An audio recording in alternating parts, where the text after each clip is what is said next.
Right. Okay, so welcome back. Right, we are looking at the third past paper that we've been doing some practice with. And as we can see, it opens with some data, right, in a table. And you are being asked to draw a graph, right? And that's essentially what they're telling you to do. When they ask you, plot the data from table one on a graph page, they're basically asking you to draw a graph, whether it's a line graph or a bar chart. Now, given the way the data is set up, a bar chart would be the best option, right? Two reasons for that. One, the fact that half of the data or one half of the data is not numerical, it is instead um, like the name of something, the name of an organism. It's not a number. That lends itself to a bar chart. The other reason is that these numbers, you're not looking for trends across these numbers. Each of these numbers is a discrete set of data. Okay, so a line graph is more useful when you're looking for trends. So let's say, for example, if this table was showing the change in the population of ants over time, right, then a line graph would be best. Okay, so a line graph is usually used when you want to show the change in something, shows change in a phenomenon,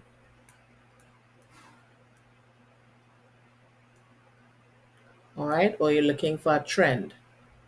Okay, so in this case, you're not really looking for a trend and you're not really looking for a change in something. You just literally, it's like you took a survey. So a bar chart is very good for things like surveys, all right, a one time, in one point in time, all right. A bar chart is useful for that, right? You use it for discrete, right? Discrete data. What we mean by discrete data means that the number of ants isn't necessarily connected to the number of spiders and so on. Each of these is treated as a separate point of data. Okay, so those are the two reasons why the bar chart would be the best option here. All right, and you will come across this situation in exams. Sometimes they'll tell you they want a bar chart, and sometimes they'll tell you, well, I want you to draw a line graph using this data, etc. But sometimes, as you can see here, they don't tell you, right? So this is what it looks like. You have your different graphs, your different bars. Now notice several things. One, pay attention to the fact that I did not artificially line them up in descending or ascending order. The bars were added to the chart in the order that they were presented in the table. Okay, because I have experienced students would take that information in the table and rearrange it so that you get this nice ascending or descending order, right? Do not do that. Draw the bars in the order presented, okay? Because again, you're plotting data. So you're plotting the data as presented in the table, okay? As you well pay attention to, the bars are themselves the same width, and there is space between the bars, and the space between the bars are also of consistent width. All right, and as usual, we have our title, etc. So let's look at the mark scheme. What the mark scheme may look like, right? So this is how the 5 marks may be broken up. Okay, correct formatting, right? You naming the axes, you're labeling the axes, you put the title above the graph.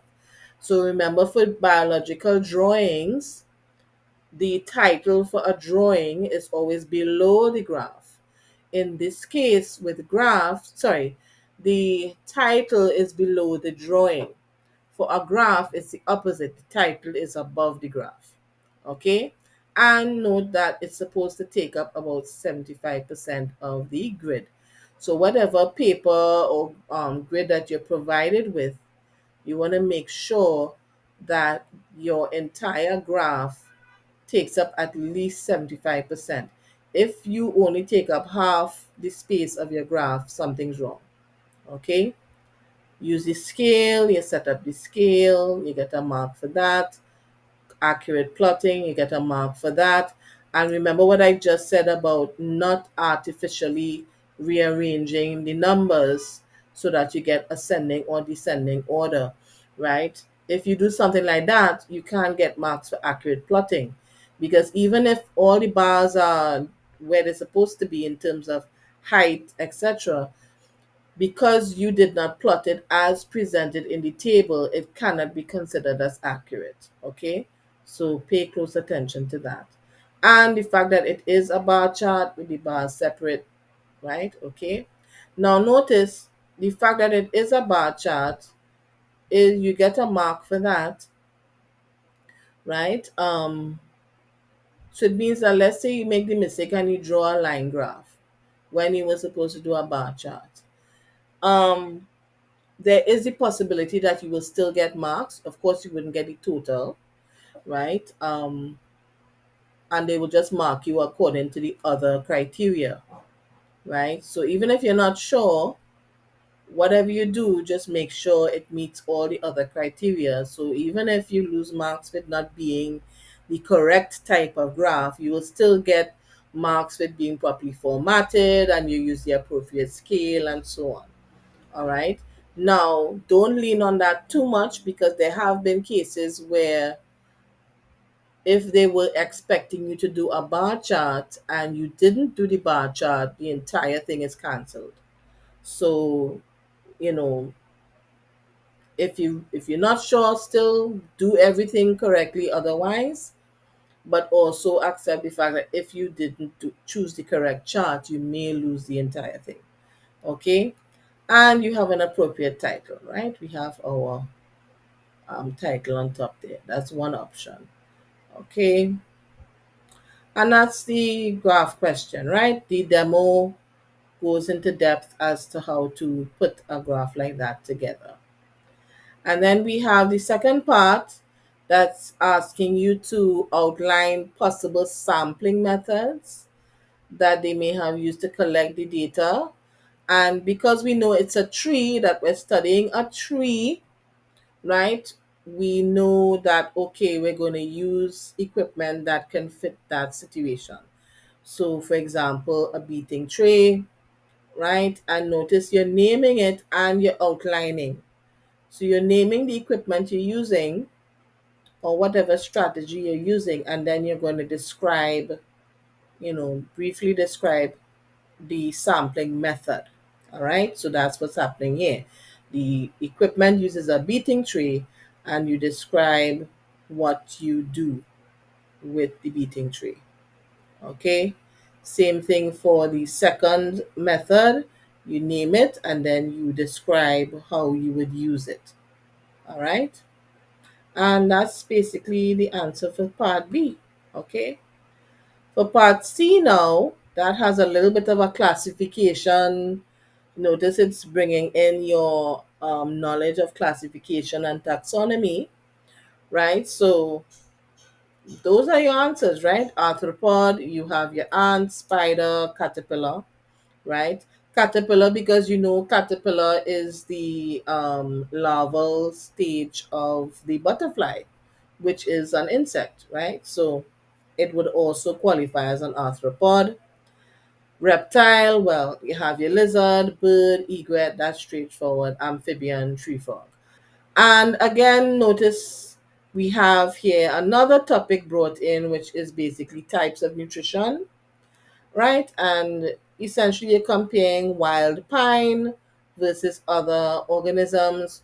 So basically, you're comparing a producer, because wild pine would be a plant, versus other organisms, right? And That's what you do. You said you indicate what wild pine is. It's a plant, and the type of nutrition is that it would manufacture its own food. I would also suggest that you can state, use the terms, right? Autotroph, right? You can also state that the wild pine is an autotroph and therefore can manufacture its own food. And you can say, again, depend on the other organisms, they consume other organisms for nutrition, and you can also indicate that it is known as a heterotroph. So any of that would have worked, and you get your 2 marks, and that's it.